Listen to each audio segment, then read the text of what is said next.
बात करेंगे केदारनाथ धाम में अब तिरुपति बालाजी ट्रस्ट की तर्ज पर सुविधाएं नजर आएंगी। इसके लिए 7 अक्टूबर को एक MOU साइन होने जा रहा है, मगर 4 धाम के पुरोहित इससे नाखुश दिखाई दे रहे हैं। ये रिपोर्ट देखिए।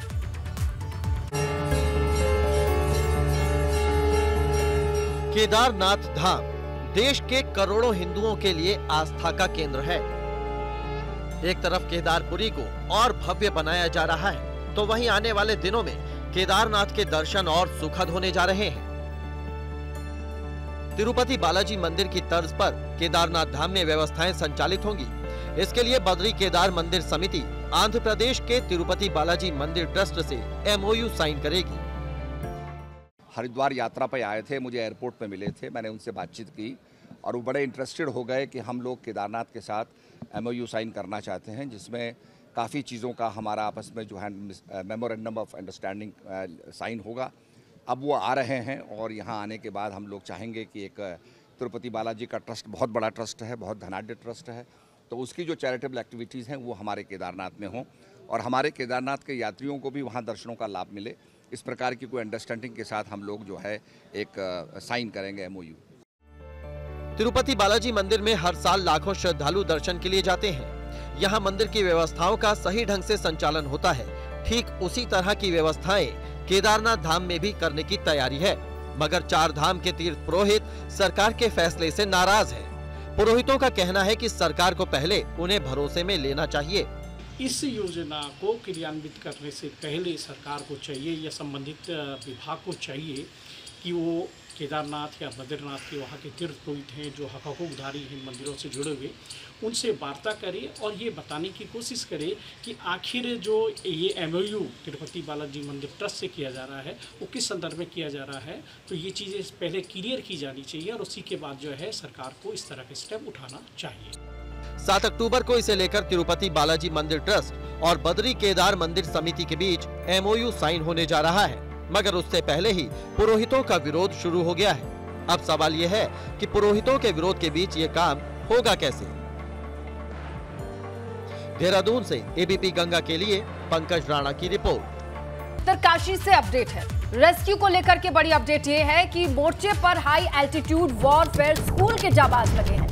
गुलमर्ग से 15 जाबाजों की टीम उत्तराखंड पहुंची है। उत्तरकाशी के लिए देहरादून से ये रवाना हो चुकी है।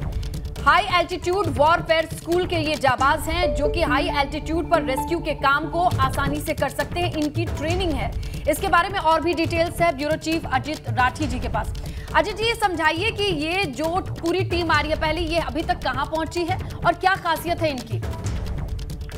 श्रीलता, देखिए, चूंकि जो माउंटेनियरिंग स्कूल है निम उत्तरकाशी में, उसको इस बेल्ट में काम करने के लिए सर्वोच्च संस्थान माना जाता है और वो वाकई सर्वोच्च इंस्टीट्यूट है भी। लेकिन ये जो हादसा द्रौपदी का डांडा चोटी नंबर 2 पर हुआ है, जहां पर 27 लोग अभी भी मिसिंग हैं, वहां पर निम ने एक तरह से हाथ खड़े कर दिए हैं और निम की जो क्षमताएं हैं, निम की जो ट्रेनिंग है, निम के जो संसाधन है, वहाँ फेल हो गए।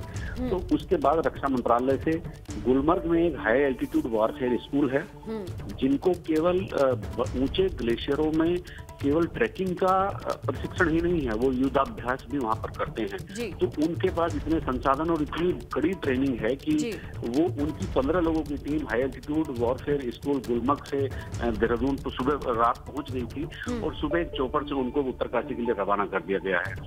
इसमें तकरीबन 15 लोग हैं और ये ग्लेशियर्स में हर तरह का काम करने के लिए, युद्ध करने के लिए, रेस्क्यू करने के लिए, ट्रैकिंग करने के लिए इतने पारंगत हैं कि इनसे मतलब ज्यादा प्रशिक्षित लोग अपने भारत में नहीं है। इसीलिए जब निम को लगा कि उसके संसाधन, उसकी क्षमताएं, उसके प्रशिक्षण, उसके जवान कम पड़ रहे हैं, तो रक्षा मंत्रालय से मदद मांगी गई। तो गुलमर्ग का ये स्कूल है जो युद्ध करवाता है, जो युद्ध की ट्रेनिंग भी देता है, युद्ध में खुद भी पारंगत होते हैं। तो इनकी 15 लोगों की टीम रात देहरादून पहुंची और अब ये आज का रेस्क्यू इनके नेतृत्व में चलेगा। ये उत्तरकाशी पहुंच गए हैं, सुबह देहरादून से चौपर से इन्हें उत्तरकाशी ले जाया गया। ये उत्तरकाशी पहुंच गए हैं और अब आगे का जो रेस्क्यू है, क्योंकि अजित जी देखिए, जो बीतता हुआ वक्त है वो बहुत अहम है। जितना ज्यादा वक्त इन 15 लोगों के लिए बर्फ के नीचे दबे रहने से बीतेगा, चिंताएं बढ़ेंगी। सन्नता, देखिए, मैं आपको एक चीज और बता देता हूँ कि जहाँ ये द्रौपदी का डांडा चोटी नंबर 2 है, जहाँ पर ये हादसा हुआ है, हिमस्खलन हुआ है, जहां 27 लोग मिसिंग हैं। तो जो चोटी का जो पीक है, तो पीक से नीचे 250-300 मीटर के नीचे की तरफ ये हादसा हुआ है, जो हिमस्खलन हुआ है, जो एक एवलांच आया है। 27 लोग मिसिंग हैं।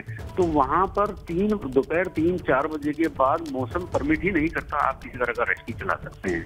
वहां इतनी विषम और भौगोलिक परिस्थितियां हैं, वहां प्रकृति अपने उसके इतने कड़े कायदे कानून हैं कि वहां दोपहर 4 बजे के बाद वहां किसी की एंट्री नहीं हो सकती। इसीलिए निम ने रक्षा मंत्रालय से रिक्वेस्ट की थी कि गुलमर्ग के जो जवान हैं, जो हाई एल्टीट्यूड वॉरफेयर स्कूल है, उनके एक टीम को यहाँ भेज दिया जाए। अब इसीलिए जो ये सबसे ज्यादा प्रशिक्षित लोग हैं, ये उत्तरकाशी पहुंच गए हैं और आज ये इस पूरी की पूरी जो ऑपरेशन है, पूरा जो रेस्क्यू है, इनके निर्देशन में। बिल्कुल अजीत जी, ये सबसे अहम है कि ये टीम पहुंच चुकी है और अब ये रेस्क्यू ऑपरेशन आगे बढ़ सकेगा। शुक्रिया अजीत जी तमाम जानकारी के लिए। देखिए, एवलांच में फंसे 27 जिंदगियों का सवाल, जहां सबसे ज्यादा जो सक्षम लोग हैं वो टीम बुलाई गई है, वो पहुंच चुकी है। बड़ी अपडेट ये है कि कल रात ही देहरादून पहुंच गए थे, देहरादून से उन्हें चॉपर के थ्रू पहुंचाया गया उत्तरकाशी और वहां अब रेस्क्यू ऑपरेशन चलाया जाएगा। 27 जिंदगियों को बचाने की ये कोशिश होगी। बहुत ही विषम परिस्थितियों में हिमस्खलन में दबे इन 27 लोगों को ढूंढने के लिए ये रेस्क्यू ऑपरेशन होगा।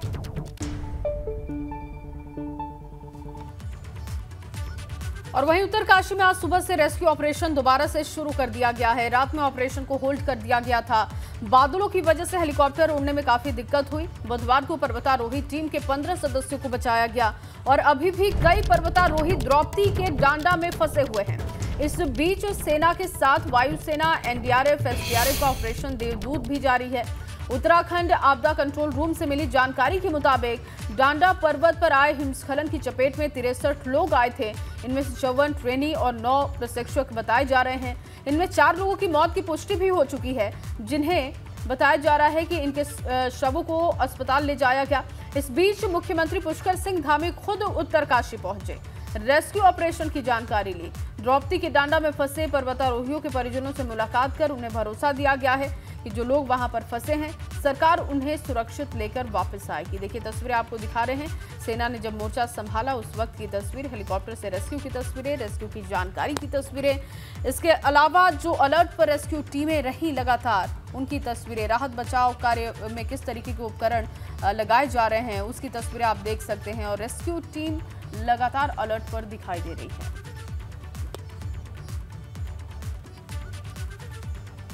चलिए, अभी ग्राउंड पर कितनी चीजें चल रही हैं, एक साथ इन सारी अपडेट्स के लिए हम रुख करेंगे हमारे सहयोगी विनोद का। और विनोद, ये बताइए कि मुख्यमंत्री भी बहुत अलर्ट हैं, उनके विजिट की तस्वीरें आई और अब ये खबर आ रही है कि केंद्र से भी मदद ली जा रही है। फिलहाल आज का दिन कितना अहम है, क्या कुछ होने वाला है? बिल्कुल, देखिए, आज का बिल्कुल अहम दिन है स्नेहलता, और आज तीसरा दिन है रेस्क्यू ऑपरेशन का। लेकिन एक बहुत बड़ी दिक्कत है, ये है कि मौसम बिल्कुल अभी बिगड़ा हुआ है। और अगर मौसम की बात करें, जहां पर ये घटना हुई है, यानी द्रौपदी का डांडा 2 जो चोटी पर, अभी फिलहाल बर्फबारी का सिलसिला जारी है, इस तरह की जानकारी मिल रही है। लेकिन रेस्क्यू ऑपरेशन की तैयारियाँ यहाँ पूरी तरह से की जा रही है। अभी मैं इस वक्त मौजूद हूँ ITBP के हेलीपैड पर, जहाँ पर वायुसेना के विशेष चॉपर को के द्वारा तैयारी की जा रही है। और ये हेलीकॉप्टर अभी थोड़ी देर बाद में बेस कैंप पहुंचेगा। यानी बेस कैंप में जितने लोग वहां पर थे उनको तो सुरक्षित निकाल लिया गया है, जो घायल थे उनको अस्पताल में भी पहुंचा दिया गया है। लेकिन एक सबसे बड़ा सवाल यही है कि आखिरकार आज का रेस्क्यू ऑपरेशन चलेगा या नहीं चलेगा। मैं अपने कैमरा पर्सन क्रिस्टोफर लॉरेंस से कहूँगा कि तमाम जो तस्वीरें जो ख़राब मौसम की उत्तरकाशी के इस हेलीपैड के आसपास दिख रही है, वो हमारे दर्शकों को दिखाए। और हालांकि एयरफोर्स के जो तमाम यहाँ पर अधिकारी हैं, वो अपनी तैयारी कर रहे हैं और बेस कैंप जाने के लिए ये तैयार हैं। लेकिन अभी बाधा मौसम यहाँ पर बन सकता है, क्योंकि बादल लगे हैं। और अगर दूसरी ओर बात करें तो जहाँ पर ये घटना हुई थी, जहाँ उस जगह पर अभी हल्की बर्फबारी का भी सिलसिला जारी है, इस तरीके की जानकारी ज़रूर है। लेकिन अभी 27 लोगों के लापता होने की जानकारी है, उनसे कोई भी अभी तक संपर्क नहीं हो पा रहा है। हालांकि उससे पहले जो 2 दिन का क्रम था रेस्क्यू ऑपरेशन का, जिसमें कल महत्वपूर्ण था, करीब 15 लोगों को सुरक्षित लाया गया। वो बेस कैंप में थे, और या फिर जो अन्य लोग बच गए थे उनको सुरक्षित स्थानों पर लाकर अस्पतालों में भी भर्ती कराया गया है, जो घायल थे। लेकिन आज का जो रेस्क्यू ऑपरेशन ऑपरेशन होगा वो महत्वपूर्ण होगा। आप सीधी तस्वीरें देख पा रहे हैं कि एयरफोर्स का विशेष शॉपर यहाँ पर तैयारी में है कि आखिरकार कब मौसम खुले, कब वो जाए। अभी ये तमाम जितने भी वायुसेना के अधिकारी हैं, ITBP के तमाम अधिकारी इस बात को लेकर चर्चा कर रहे हैं कि ऊपर की स्थिति किस तरीके की है। लेकिन अभी जो जानकारी मिल रही है कि वहाँ पर बारिश के साथ साथ में बर्फबारी भी जारी है और ये बेस कैंप में अभी जाने की तैयारी इस विशेष चॉपर की है। और स्नेहलता, जिस तरह से 27 लोगों से अब तक संपर्क नहीं हो पाया है, हालांकि 4 लोगों की मौत की पुष्टि सरकार की तरफ से कर दी गई है, लेकिन ये जो मौत का आंकड़ा है ये बड़ी संख्या में भी तब्दील हो सकता है, क्योंकि जो 27 लोग हैं जो 4 दिनों से वो लापता हैं, अब तक वो करेवाश में चले गए हैं, इस तरह की जानकारी मिल रही है। और आप इस बात से अंदाज़ा लगाइए कि 4 दिनों से अगर वो करेवाश में है या फिर बर्फ़ में दबे हुए हैं, तो आप ये मान के चलिए कि जो बड़ी एक संख्या है, जो मौत का जो आंकड़ा है उसमें काफ़ी इजाफा भी हो सकता है, क्योंकि अभी तक 4 लोगों की मौत की पुष्टि ही राज्य सरकार की ओर से की गई है। लेकिन कहीं ना कहीं चुनौती जरूर बन रहा है रेस्क्यू ऑपरेशन, ये जरूर मानना पड़ेगा। और आज पूरे दिन भर की जो स्थिति है वो जरूर हम आप लोगों को और अब ABP गंगा के दर्शकों को जरूर अवगत कराएंगे। लेकिन अभी फिलहाल मौसम बाधक बना हुआ है कि रेस्क्यू ऑपरेशन किस तरीके से आज संचालित होगा। लिहाजा जो गुलमर्ग से जो टीम भी पहुंचने वाली थी, हालांकि वो उत्तर काशी पहुंच चुके हैं, उसके बाद में ये भी जानकारी मिल रही है वो टीम इसी वायुसेना के विशेष शोबर के माध्यम से बेस कैंप पहुंचेगी और उसके बाद में उनका किस तरीके का कार्य होगा वो उन पर डिपेंड करेगा। लेकिन आज मौसम बिल्कुल बिगड़ा हुआ है और जिस तरह से मौसम विभाग की ओर से भी बारिश का अलर्ट जारी किया गया है पूरे प्रदेश भर में, तो आप ऑपरेशन कब तक फिर से शुरू किया जाता है आज देखना होगा।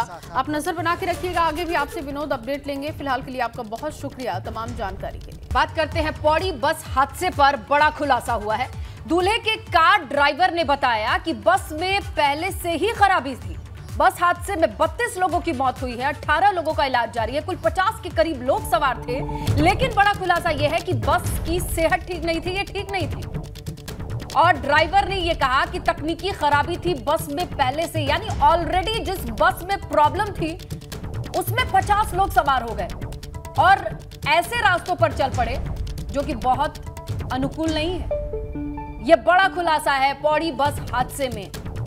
बस में पहले से तकनीकी खामी थी, ड्राइवर की तरफ से यह खुलासा हुआ है। उसके बावजूद इसमें 50 लोग सवार हुए और 32 लोगों की जिंदगी का यह आखिरी सफर था। 18 लोग जिंदगी और मौत के बीच में हैं। और अपडेट अभी यह है कि इस बस में पहले से टेक्निकल प्रॉब्लम थी, यह ड्राइवर ने कंफर्म किया है।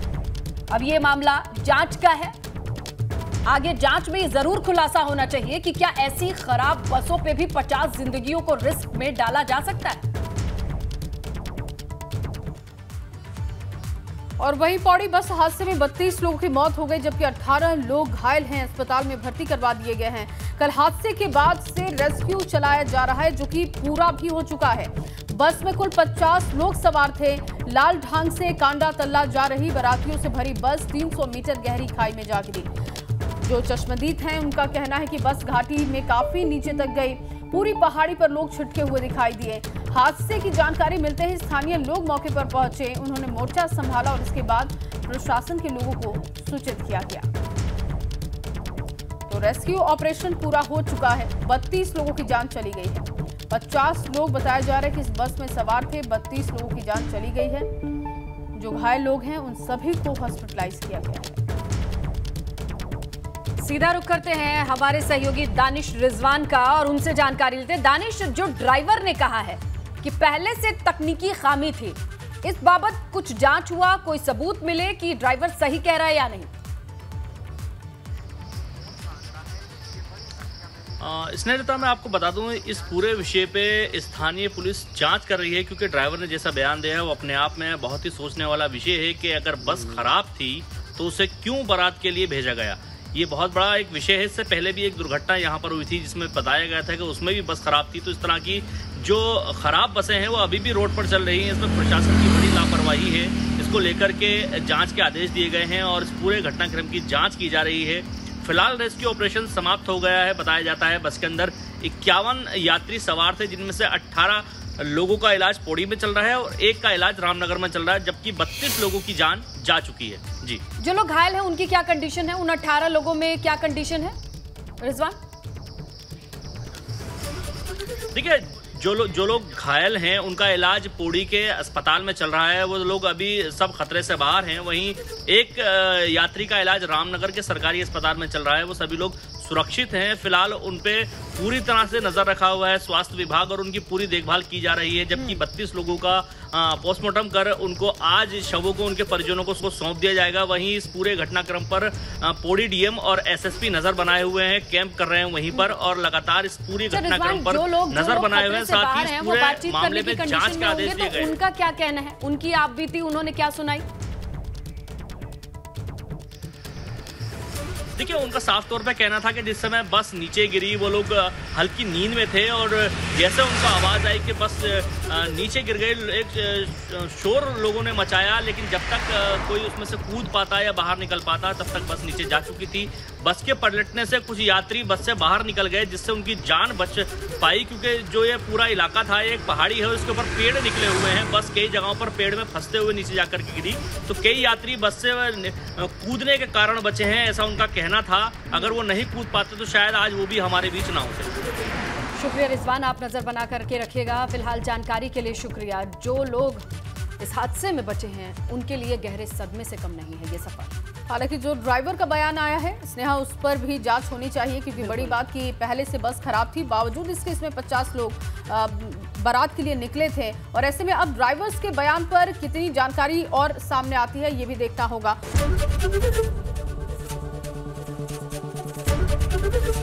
एबीपी गंगा, खबर आपकी, जुबान आपकी।